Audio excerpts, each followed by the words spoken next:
So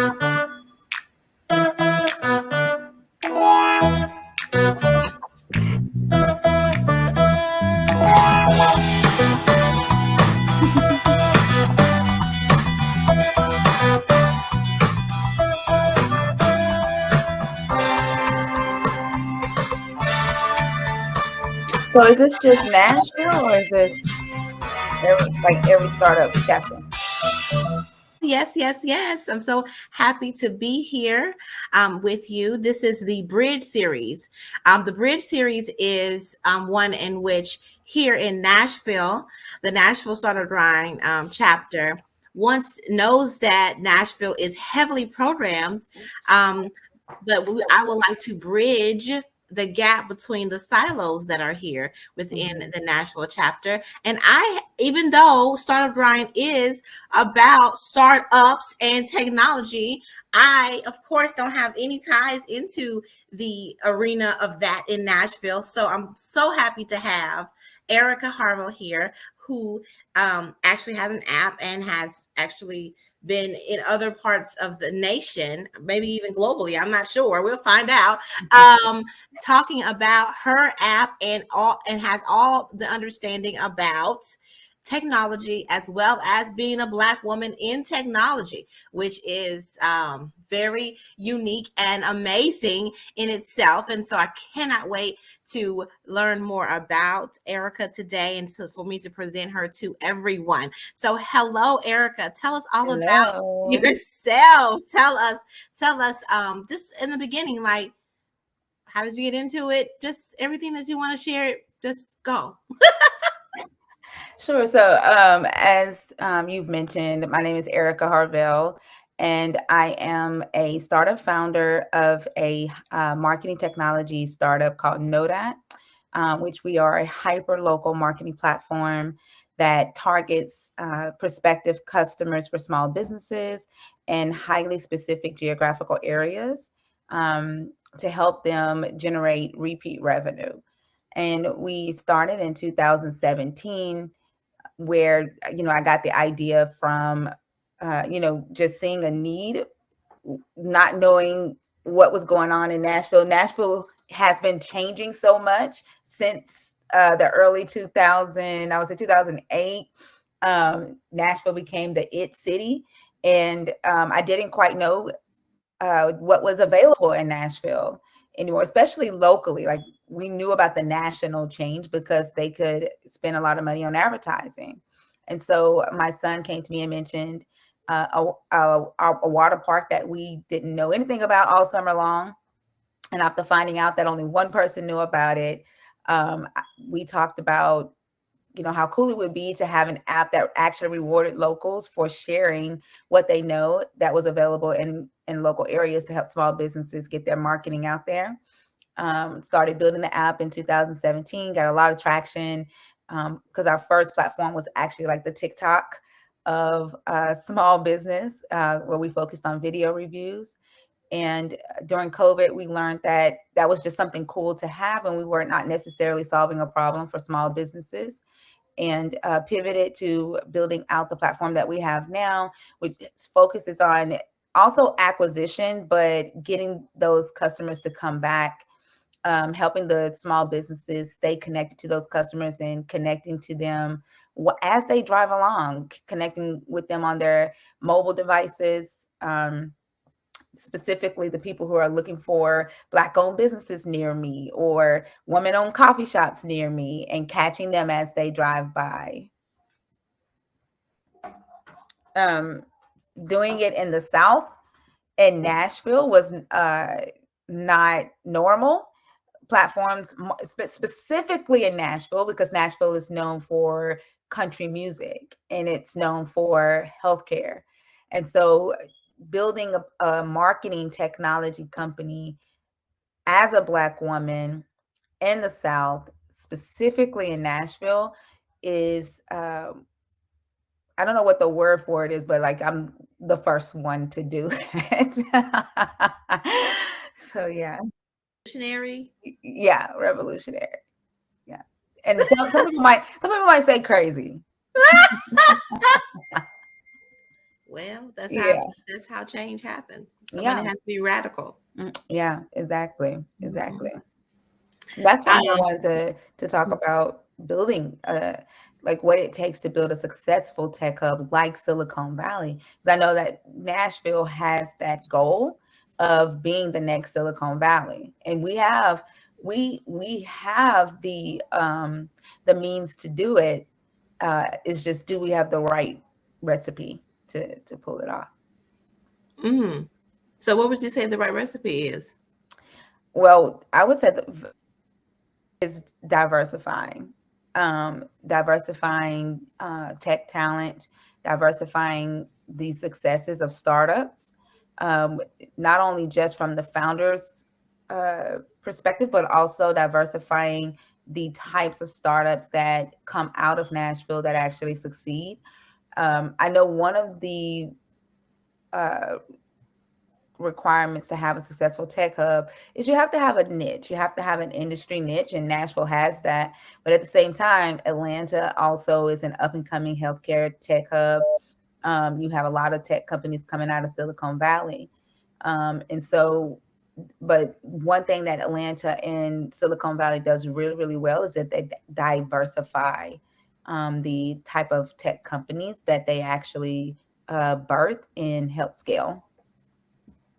Mm. So, what makes you think that Nashville? What what do you think stops Nashville from being having that or doing this diversification, this diversification? Is that the- Well, yeah, that word. if you look, Nashville knows how to do one thing and do it well. So they're really smart in that. And they've had a lot of success in the healthcare tech industry. You have health tech up and coming tycoons like Marcus Whitney, uh, building uh, accelerators and funds for more funding for tech companies, specifically underserviced health tech entrepreneurs. So they know that they know how to do health tech, and that's what they focus on. They know where their weaknesses are. They don't have a lot of uh, successful tech entrepreneurs in fintech or ed tech or marketing tech. You have ag tech now coming up. So they don't necessarily have that talent here yet, but there are a lot of companies moving from the West Coast, and they're looking to make the South their home and to build these types of companies. And the thing is, will they choose Nashville, or will they go to Atlanta or Birmingham? We want them to come to Nashville because we want Nashville to be the next Silicon Valley. And what makes Nashville attractive? The hospitality, for one. Nashville, to me, Nashville is my safe place. I always say that. Like, I mean, there's crime here, but it's not, out of control crime. The weather is nice. It's sustainable, should I say. You Nashville takes care of the businesses that are here. Um, the companies that move here, like, they incentivize them really, really well to move here. Also, not having the income tax, like, we don't businesses will really benefit by not having to pay a state income tax. So other than the fact that it's up and coming, it's an up and coming city. The real estate is top of the line. And so I mean, it's just a all around great place to build tech companies. We have, what, three HBCUs in Nashville. And so I know a lot of the tech companies are looking to diversify, especially like a lot of the big tech companies like Google and Amazon, Oracle. Like, they came here with Google's not here, but Amazon and Oracle and even Facebook came here with the intention of diversifying their tech talent. And I guarantee you, one of the things that they probably considered when they chose Nashville was the fact that it had 3 HBCUs, because HBCUs have statistically graduate at least 25% of their classes with African Americans graduating with a computer science degree. And so being able to tap into that pool of talent is attractive to larger companies.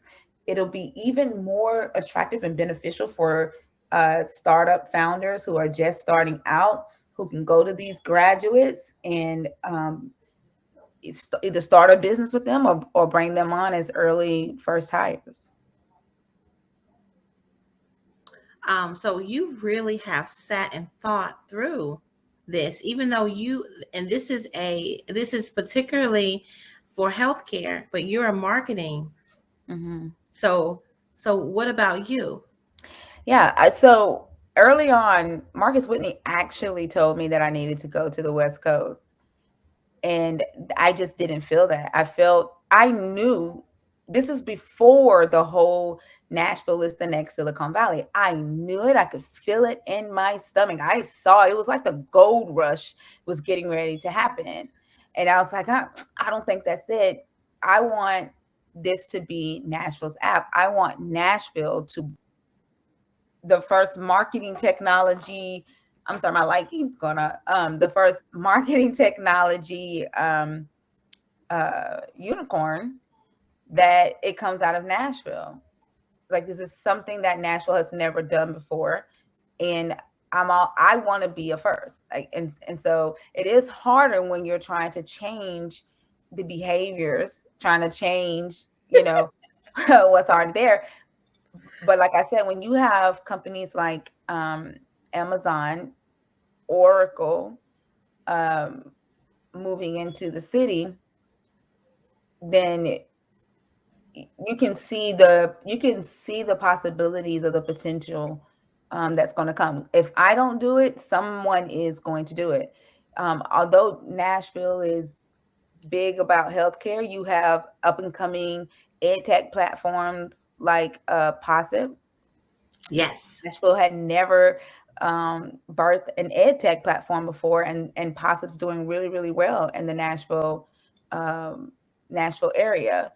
Um, and she actually got a lot of her funding from from Tennessee. So and became the first Black woman in Tennessee to reach $1 million in funding. And that's very Amazing. inspirational. Yeah, it's very, very inspirational. Um, so like just seeing things like that keeps me motivated to build here in Nashville. Mark Zuckerberg announced, the metaverse a Yes. couple of weeks ago, and I'm like, this is what I've been talking about for the last 4 years. And I jumped up and down because I was like, okay, well, maybe people will understand now what it is that I've been saying that small businesses need, because we know that the marketing industry is going to change. Silicon Valley is going to always be Silicon Valley, but we also see that a lot of the investors are not really wanting to invest in the West as heavily. They're looking Mm. at the South. And so because the money is moving towards the South, it's moving towards the South and the North. And so because the money is moving towards the South, that means that there is a possibility um, of success for a marketing platform to be birthed and scaled and grow out of Nashville, Tennessee. So it sounds like you're an advocate for all tech. So to have a technology hub that has all tech instead of specialization. Well, I would say it is great to niche. They already have the niche down pat. They have some competition, like I said, with Atlanta being close by. But they need to diversify the actual resources that they provide for startups to make Nashville attractive. Because when you have all of these tech startups succeeding in Nashville, those founders are going to tell other founders how they grew, how Nashville treated them. But not every founder has a health tech friend that's a founder. So you want to bring in other successful people who can build successful companies, who's going to hire, and you want them to be able to build companies that's going to be able to provide jobs, that's going to be able to pay taxes, going to be able to incentivize the city or give back to the city in some type of way. And so you have to be able to diversify. I'm not saying that they need to say, oh, forget our 80 billion or whatever they have, $80 million worth of success that we have with health tech. Like, I can't remember if it's 80 billion or 80 million. I don't know. But I'm not saying to do that. What I'm saying is to make room for other successes and provide those resources and make Nashville attractive to those types of companies. That way, Nashville doesn't pigeonhole themselves in. And like, it's almost like, I don't know if you've seen that show, that new show that Brandy does. I can't think of the name, but she said, I went to Nashville and I couldn't see any Black people. And oh yes, that was I think it's called Queens or something. I haven't seen it, but I've seen the social media behind it. Yeah. Yes. And so she's saying that Nashville only does one thing, and that's white people, right? But we know that there's a lot of Black people in Nashville. We know that there's a lot of Black businesses in Nashville. A lot. Mm-hmm. We just need to start talking about those things, putting more money behind Black people in Nashville, Black businesses in Nashville. So kind of like, so the same thing. So when someone turns on the TV, they see the diversity in Nashville. And so same thing with the startup industry, to make Nashville attract to other types of companies, tech companies that are come here who want to invest in the tech hub in Nashville, to other startup accelerators, to other fund managers, and to other entrepreneurs who are wanting to start their company, but they're trying to figure out where to start it. They have to show the diversity. They have to show that they have resources that can back and help support entrepreneurs that are in other industries. So I know when I first started in 2017, and I started at the Nashville Entrepreneur Center, which I love the Nashville Entrepreneur Center. And this is actually one of the reasons why we created Twin Day. But like I said, being the first marketing technology company of my kind, like, I'm a two-sided marketplace, and no one in Nashville has ever developed a marketing platform like this. You have Emma, which Clint Smith is the founder of Emma. That's an email marketing platform. And Clint was actually one of my first advisors in the in-flight program. And I absolutely love Clint, but he was like, I've built a marketing platform, but mine is email marketing, and it's only, B2B. It wasn't B2B, B2C, like it was a two-sided marketplace. He said, so I don't necessarily know how to advise you on how to build this or how to scale it. And I don't know anyone in Nashville that can. That, when you don't have that mentorship, right? And then because you don't even understand how I know, because you know who I am, and I don't have no mentor. I don't have nobody to help me with what I'm doing, what I'm trying to do. Nobody. Go ahead. Yeah. But if there was a city that you knew that had open access to successful entrepreneurs or businesses who have built the same type of business that you have, then you would most likely move to that city, right? And then you would go to that city and you would grow and you would scale. And then guess what happened to Nashville? They missed out. They lose. Yeah, they lost me. Mm-hmm. I've had many people tell me, don't leave. They're going to lose you. And It's yeah. Go ahead. Sorry. Yeah. Yes. And so that's one of the reasons why I say that they need to diversify. And again, why we created Twin Day, to to to focus on, more Black founders who wanted to build high growth tech companies. And that is still my passion, to make sure that Twin Day is an avenue to where Black and brown founders who have ideas to either build um, fintech platforms, ed tech, ag tech platforms, cloud infrastructure, that we provide a safe space for them to come and learn, meet with mentors, learn how to get the funding that they need, and grow their businesses here in Nashville. We need to see more successful Black entrepreneurs in Nashville, Black and brown entrepreneurs, women entrepreneurs in Nashville. We need to see their businesses actually succeeding here.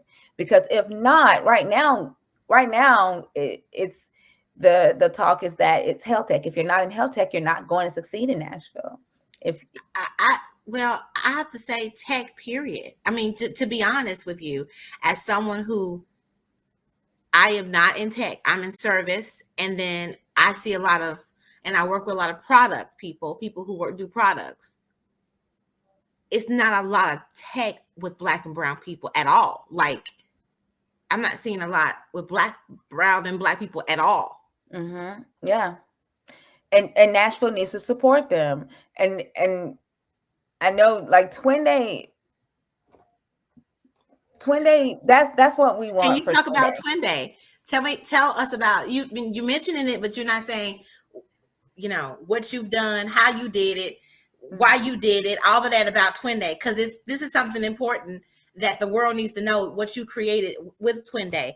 And the thing is, I'm in Twin Day, and sometimes I don't feel supported because I'm service based. I'm trying to figure out how to implement some kind of technology because I'm in this program. I know technology is the way of the future, but I don't see anybody how anybody can help me do, like, we have apps like Calm and things like that, but that doesn't help with, I'm an entrepreneur's therapist, leaders health healer.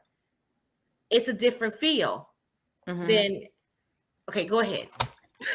Well, let me start off with say I didn't create Twin Day. I Okay, co-founded yeah, it. I'm sorry. Yeah. But to me it's still anyway. Yeah, so I She's co-founded so it. humble. Kip Kosuke Magoo is actually the brainchild behind Twin Day.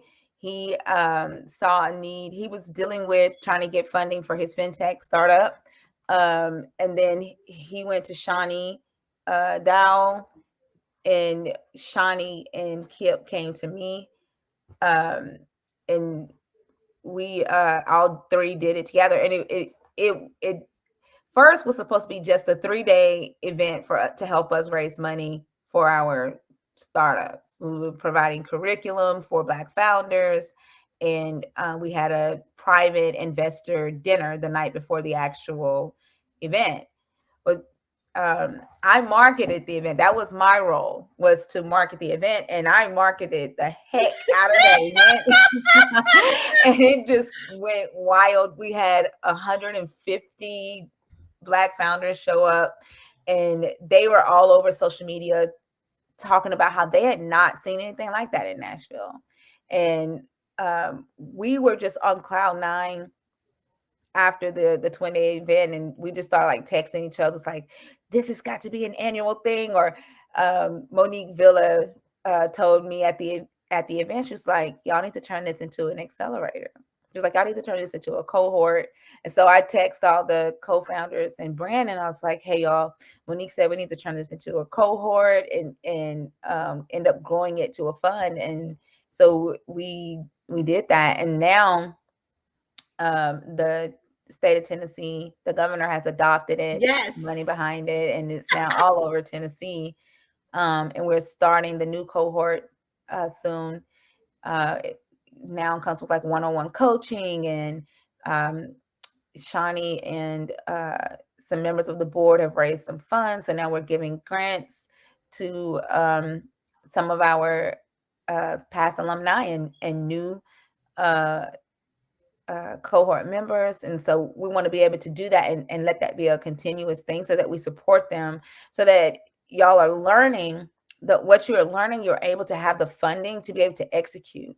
Because one of the things that I've learned in the accelerators and cohorts that I've participated in, and a lot of these were in Silicon Valley, was that you can get the knowledge, but without the money to execute the plan, it's you're still standing It's there true. with knowledge, No, right? that's what it is. Mm-hmm. You're bombarded with all this knowledge. You want to do something with it. You don't have the resources, and also you don't have the accountability to actually somebody watching and making sure that it's done, Mm-hmm. Right. Yes. And so helping those you to types get it of done. Yes. exactly. And so those types of accelerators, those types of resources, and startup alliances need to be more accessible in Nashville to every community. There are some accelerators and alliances here.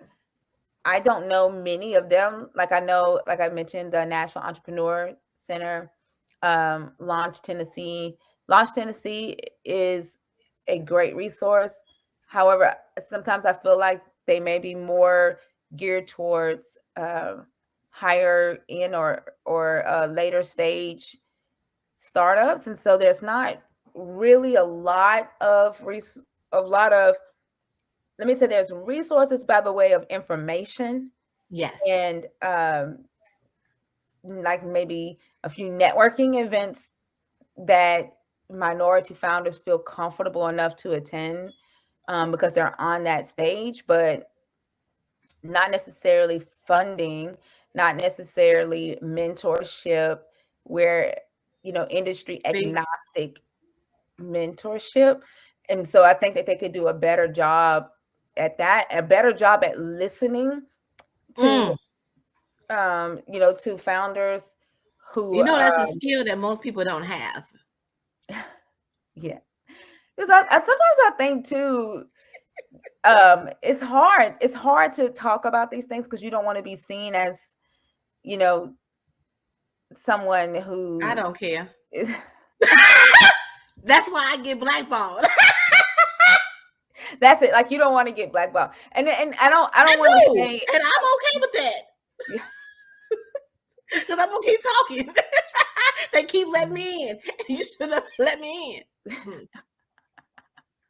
And that's one thing, like I know they're doing a lot, out of the National Entrepreneur Center, like with Launch Tennessee. And there are some things that I see where every county, like every city in Tennessee, is involved in like a pitch competition. And it'll say Nashville's, pitch competition, but it's really Nashville, Memphis, Clarksville. It's like really every city in Tennessee. And I have an idea of why maybe that is, because of maybe the organization that's behind it is not just necessarily just Nashville, but doing more things that are more centered on the startups that are in Nashville. Not saying that Nashville can't support other startup ecosystems, but if we're going to build a tech ecosystem and a tech hub in Nashville, we have to be a little bit selfish, and we have to focus on Nashville as well as the other cities.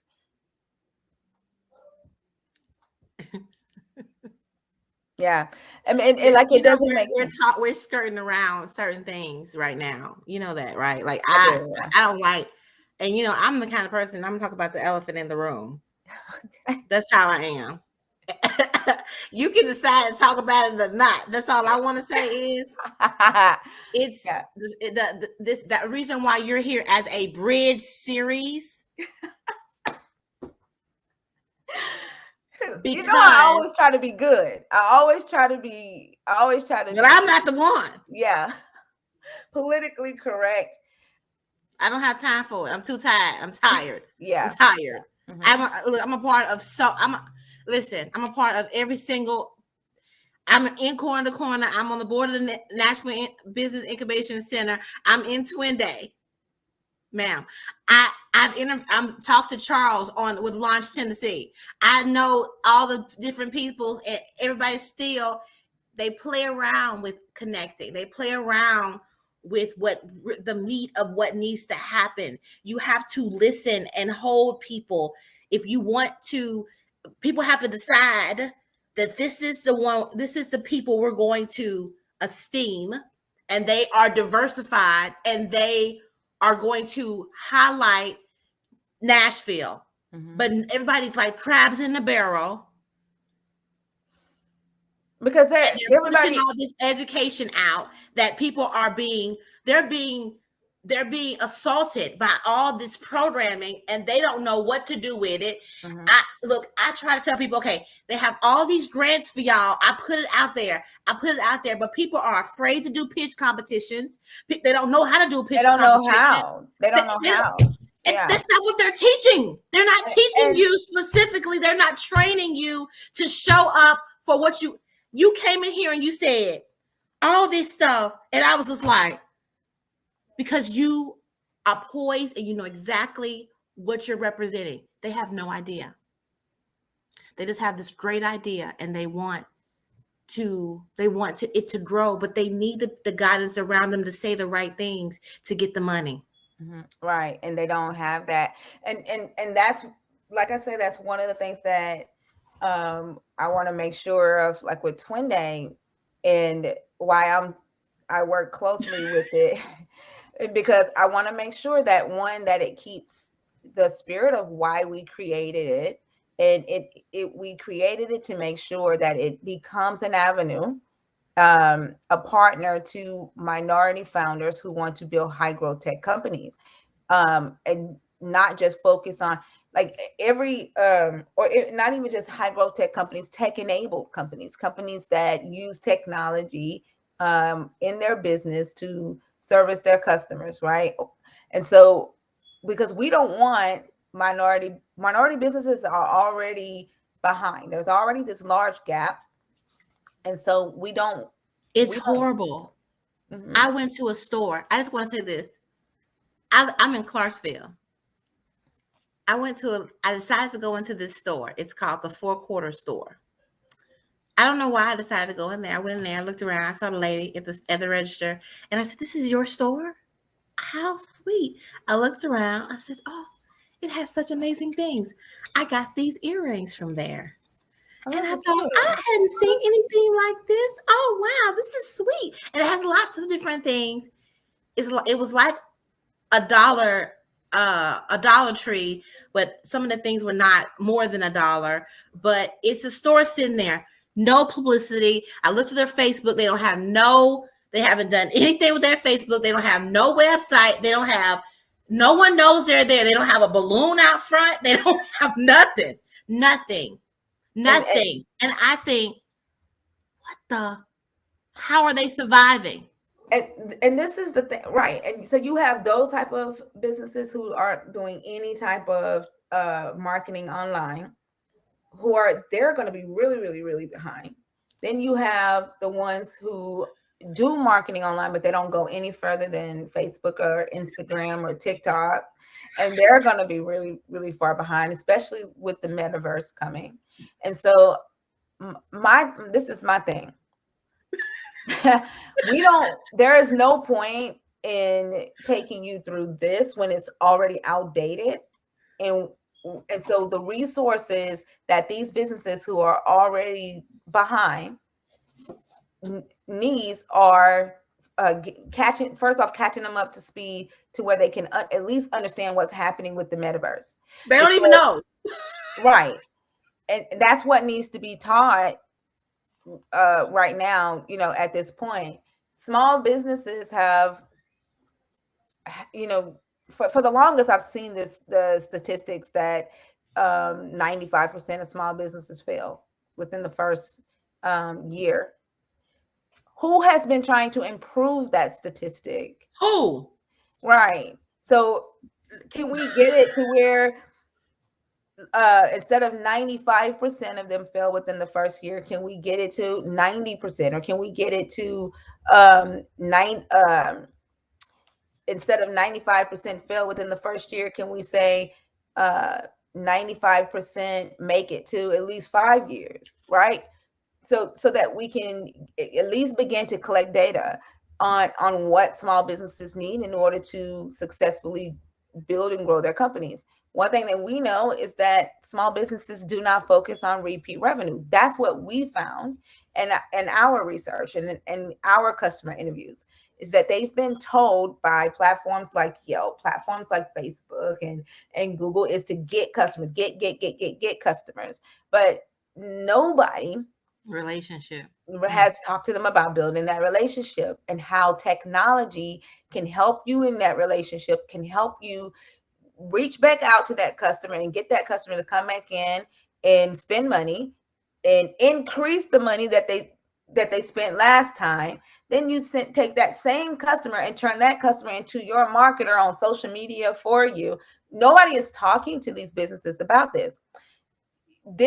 This is something that would help small businesses. But one thing that I've seen about the startup community is, if a problem is too big, Come then, on, say it. then they would not deal with it, and then wait till someone finally figures it out and sees some success, and then jump on that train. Nashville is filled with a lot of, first off, Nashville has a lot of money. I always hear people say, oh, you can't raise in Nashville. There's no money in Nashville. That is a lie. Nashville is a wealthy city. Nashville has a lot of money. Nashville has a lot of old money, and if they don't understand it, they're not spending money on it. And so they spend money on what works. My grandfather is John Odie, and he owns a lot of real estate around town. He's my step grandfather. He On owns a lot, the and Odie we Center, don't necessarily the say Odie Center step, on but Jefferson. yeah, Really? yeah. And so when I first launched Nodat, I went to him and I gave him a pitch. And at this time, I didn't know. I just told him my idea. I did a presentation, but this time I didn't know how to pitch. I hadn't gone through any accelerators or anything. And he said, "Baby girl, I don't know about no tech. I don't know." He said, "If you come to me about some real estate," he said, I'd invest in some real estate, but he doesn't know tech. And so he's not going to invest in what he don't know. And that's what most investors do. That's the playbook. Invest in what you know. And so we just got to get a lot more talent here. In Nashville, there was a man in one of the networking groups that I was in here in Nashville. He was like, I just, moved here from Silicon Valley. He's like, I'm looking for the investors who want to, write checks for ideas. He was an investor. He's like, where are the investors who don't necessarily just want to invest in health tech? He's like, I'm trying to find these investors. And everybody in that group was like, yeah, no, you're not going to find that here in Nashville. And he's like, well, I'm going to build it, because he comes from Silicon Valley and he's looking for the diversity. He's looking for the excitement. It's exciting to grow something that no one else has grown, right? And to watch it grow and to watch it scale, to run experiments, right? And that's what he's looking for, that excitement. Right now, Nashville is playing it safe. They have some successes, but they're playing it safe. And I really think that if they created more opportunities for other types of companies like biotechnology, to, like, Meharry has one of the best computer science programs in biotechnology. Like, there should be startup companies here, partnering with these students as they get out of graduate school Wow. and putting them on their teams, right? It's just, there's just endless possibilities that Nashville has. You see a restaurant This chain. is what I'm hearing right now. I just have to say this. As a marketer, you are creative. So you see solutions and connections and you can synthesize these things. Most people cannot. They do not. They don't know how. That's not their skill set. So Yeah. I just want to say that, because that's what I find with it. When I interact with my clients, I'll say, have you ever thought about this? And they'll be like, I never thought about it that way. And I was like, Yeah. because That's they true. just don't think of you have the skill set, which that's why you have a marketing tech. And you are, that's what you do. But a lot of them, maybe that's what you need to go around saying. Have y'all thought about doing that? Have y'all thought about doing that? Because they probably haven't. Yeah. Yeah. They don't. It's They just, don't. And people go to networking events and they cannot figure out how they're going to align with the other person. They can't create those connections to the connection. They create the connection in the relationship, but not necessarily in what they do. yeah. And the Nashville Tech Hub, the Nashville Tech Council is supposed to be that, right? Oh, really? Mm-hmm. Who's over there? I don't know. I know Josh Monday is on the board. Haley Zapp. Oh, okay. Okay. Yeah. Um, but again, Okay. it's a lot of tech companies, right? So, I mean, a lot of healthcare tech. It's a lot of healthcare tech, and so there isn't enough tech talent diversified in Nashville right now. And when I say tech talent, I'm talking about people who have worked for Twitter, people who have worked for, PayPal, to come here and actually give sound advice to startups who are building these types of platforms. And even if they're not here, Nashville, the entrepreneurial hubs like Launchpad and Entrepreneurial Center, Pivot Technology now is, an up and coming tech school in Nashville who is going to bear a big part of responsibility of providing tech talent in the Nashville market. Which because that's the promise that they're putting out there, right? And that's Monday, right? That's Josh Monday yeah, that's doing that. yeah, and they're partnering, with these organizations that are moving here. These types of partnerships with these entrepreneurial hubs, even if these types of talent don't necessarily make Nashville their home, and I'm talking about the individual people that works for PayPal, that works for Apple, that works for Google, creating these types of relationships with these people so that they can come in and virtually mentor, right? Agreeing that they will mentor virtually, come in and speak, do a workshop so that they can help you build the tech talent in Nashville that you need in order to birth these types of startups so that you attract big money from investors who invest big in these platforms and bring Nashville more money. I mean, if that's what it's going to take, then that's what it's going to take for Nashville to do. And I know Nashville has said that they want to be the next Silicon Valley, and they're doing really, really well, getting attention and being attractive as a tech hub, and they're on the right track. But in order to become the next Silicon Valley, they're going to have to make it attractive so that startup founders know that they can come here and get access to resources and communities that are for entrepreneurs and not just focused on already established big national brands. Thank you so much for the dialogue on technology. I really appreciate that as someone who has no idea about, I mean, I say I don't have any idea. I think I try to think about these kind of things. That's one reason why I decided to be and do this. And what I just keep saying is people really like to they like to isolate themselves out from others. Yeah. And I just don't like that is only going to cause us to continue to not have what we need as a collective in any way if we keep isolating out. But I want to before you go, I want to learn more about you. So people can reach out to you, but also more about Aireka Harvell, because we haven't really got to know you, as a person. Tell us about you and your journey.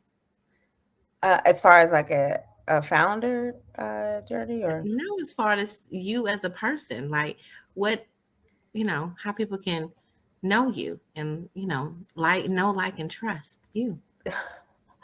oh, I haven't had to do that. Like talk about me outside of Right. entrepreneurship. I know. I see that. Yeah. But Well, because of who I am, yeah. I know that's important. I don't know That's what's one of going the on with this issues mic. too. People want to sit and talk about. That's what I find it with tech people too. They don't really talk about self. And the thing is, no, people are not going to really align themselves with a person or their technology or anything, right? Without them like knowing and trusting that person. Mm-hmm. We have to always understand that tech is what it is, but it's also a person that created it, and it's a alignment with the person. For example, I tried this new tech called Meatball, and it was through Startup Grind. It's a networking where you get on and you can interact with another person, and we're getting to know all the chapter directors. Okay, but I got on there late, and I got to be with the founder. So he and I are now really good. We interact with each other on a regular basis on LinkedIn because of that instance. And we got to know each other, and I got to know the owner, well, not the owner, the founder. And of course, I feel so excited. Like, I got to know the founder of this technology Meatball. Now, I can't get people to adopt it here. I've been trying to do networking events with this Meatball, but nobody would do it. Anyway. So it's hard changing people's behavior. Well, let me not say it's hard. It takes time. It takes time to change people's behavior based off of how they network now, and then just show them the benefit of it, like the difference of versus what they do now, and the benefit, and how cool it is. It is cool, but you got to get somebody to do it. And they just, it takes a lot of marketing for that. Mm-hmm. Woo, yeah. Yeah. Anyway, Yeah. so I want to know. We want to know. Tell us about. I want to know about Aireka Harvell. Like, tell us about her. I want to know about her. So yeah, I'm a single mom. Single mom of 4, and so that there's right there makes it even more like supernatural. That of all the other accomplishments that you're able to do, ma'am. Well, two of them are adults now, 19 and 18. So I have 19, 18, 17, 13. And then I'm also, I recently became the guardian of my niece and nephew. Their mother passed away August 4th in her sleep. And so I now have them. And so that's 17 and 16. And so I'm a family person. Supernatural. Which is, huh? Supernatural. Like, see, they're old enough to. No, you live in this. No, you live in this reality, so it's not a big deal to you. But somebody looking in, it's like, how serious? Well, they're old enough to watch themselves now. When they were younger, I had help. I have one of my friends. Her name is Lucan. I could call on her, for anything. And then my baby brother John, I could call on him, to help pick them up and stuff. So when they were younger, it was harder. Now the journey of being a founder, it's harder than being a mom. You know what I'm saying? Um, so yeah, I'm a family person. Um, and I think too that's why small businesses are near and dear to my heart, because when you think small business, you think family oriented. Yes. Um, I'm very passionate about anything that I do. Integrity to me is very, very high. Yes. I think too that's why growing slow is okay with me, because I will not compromise my integrity just to get funding or to get a contract. And so um that that's one of our core values, is that we have very high integrity, and we respect ourselves, and we respect our customers, and we respect our community. I love to read books, and I love teaching. I love sharing the knowledge that I get from like these accelerators and stuff. And I I get so excited because I'm like, there is absolutely no reason why the masses shouldn't have this information. Come There's on. absolutely no reason You why ain't the only one. everybody, yes. And so that I get But joy then from that. I get mad when folks don't want to take the information. Right. Don't get me started. I be in the Right. So I yeah. be in a mood. It's like, Yeah. what are y'all doing? The fear is so intense for so many people. There is lots of fear. Yeah. And because everybody, like, what I hear also is they're afraid that somebody's going to come and take their babies too. Even when they don't want to get money, because they're going to interact with angel investors or venture capitalists who are going to take bits of their business and take bits of their child, so they have founder syndrome. Mm-hmm. It's because That they don't understand it. And the best, honestly, a lot of angel investing and venture capital should be the last thing that a founder even considers, depending on what type of business um, they have. I don't recommend angel investing or venture capital unless someone is building a high growth company, like a fashion, you know, brand, or a tech company, buying a hospital, something like that, because that giving away a large portion of your business, it comes with that, and then you end up having a job, and they end up being your boss because you end up answering to the investors. And so explaining it to them could minimize the fear that they have. And again, it goes back to creating the resources, the hubs, the incubators, um, that is needed to explain this stuff to a large set of entrepreneurs in Nashville who have not been given access. And it to me, it doesn't make sense that in 2019, when did we start Twin Day? In 2018?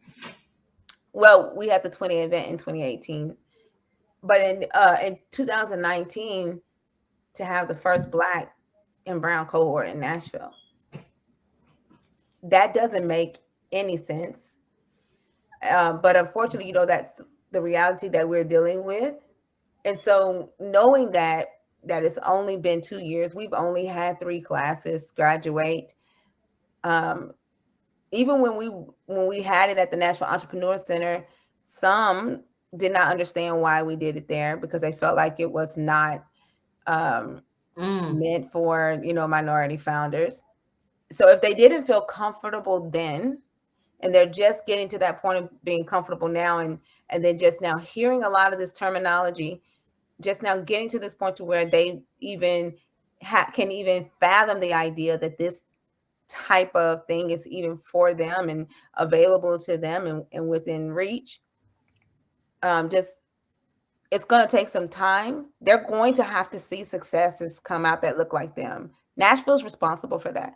And if yes, Nashville doesn't put money behind that, to make sure that these people see successes that look like them come out of Nashville, and Nashville supporting them, then Nashville failed. I don't care how much money Nashville brings uh, here to the tech Ooh, industry. If they don't do this, then to me, they failed. yes. I like when you get radical. You know that, right?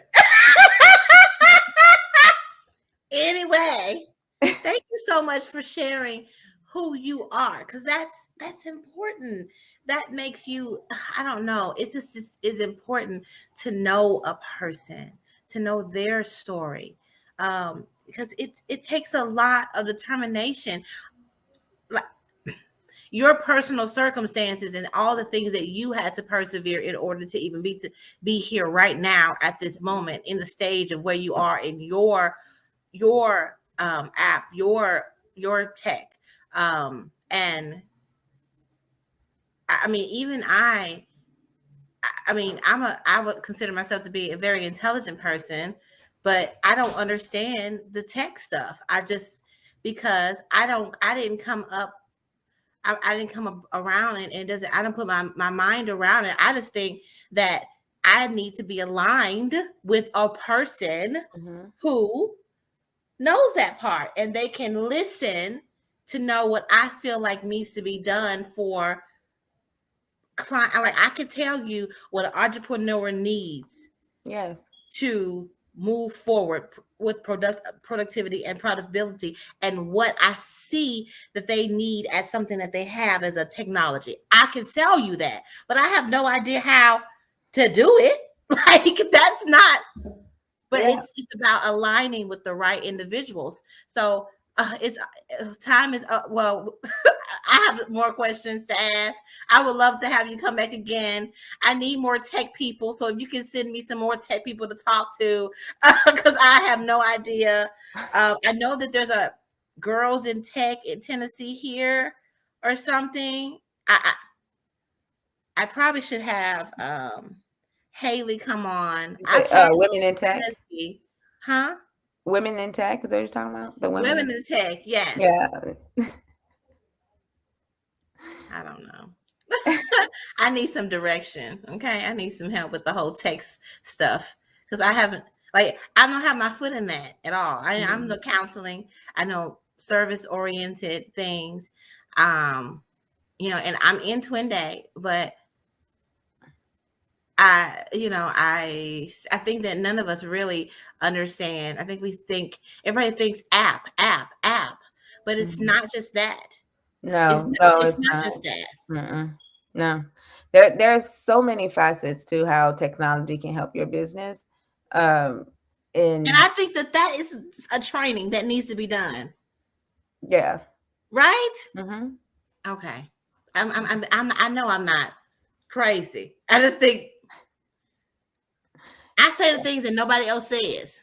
I had a teacher tell me that, and I will say it, but other people will be like, they'll just sit and look. They'll be there. They just sit and look, and they won't ask the questions. They're afraid to act and look bad for not Hmm. knowing. Listen, Or saying the they wrong thing, and like you said, getting blackballed for saying the wrong thing. Is there any closing thoughts, anything that you would like for the audience to know, to reach out to you? How can they interact with Nodat? Yeah. Just, So tell me. Mhm. one one thing that I would love to do is connect with founders who have worked on marketing platforms, regardless if you're in Nashville, you're in West Coast, you're in Atlanta. I would love to connect and meet up and see how we can help and support each other. You may be working on something that I need to add to the next phase of my platform, and we can integrate. Um, Actually, Black Wall Street, we're working on something together. Um, to see, how we can cross reference with each other's technology. So we're actually going to meet back up at the end of after Thanksgiving, um, And so I would love to connect with, other MarTech founders because we need each other. We need each other. Mm-hmm. And you can do that. Find me on LinkedIn, Aireka Harvell, Aireka Harvell, or on my website, erekaharvell.com. All right. AirekaHarvell.com. You can reach out to her or find her on LinkedIn. She and I are affiliated with each other. So if you can't find her, then you can reach out to me and we will get you connected with her. So thank you so much for coming. Thank I you. really appreciate it. Really You're do. welcome. Thank you. Happy Global Entrepreneurship Week. I'm Yeah, so happy to have you during this I week. know. I get to say that I spoke on the startup grind stage. Yes, you did. One down. TEDx is next now. Oh yeah, okay. Let's talk about that because I would love to see you do that. Yes, I'm yes, gonna yes. stop recording. Okay.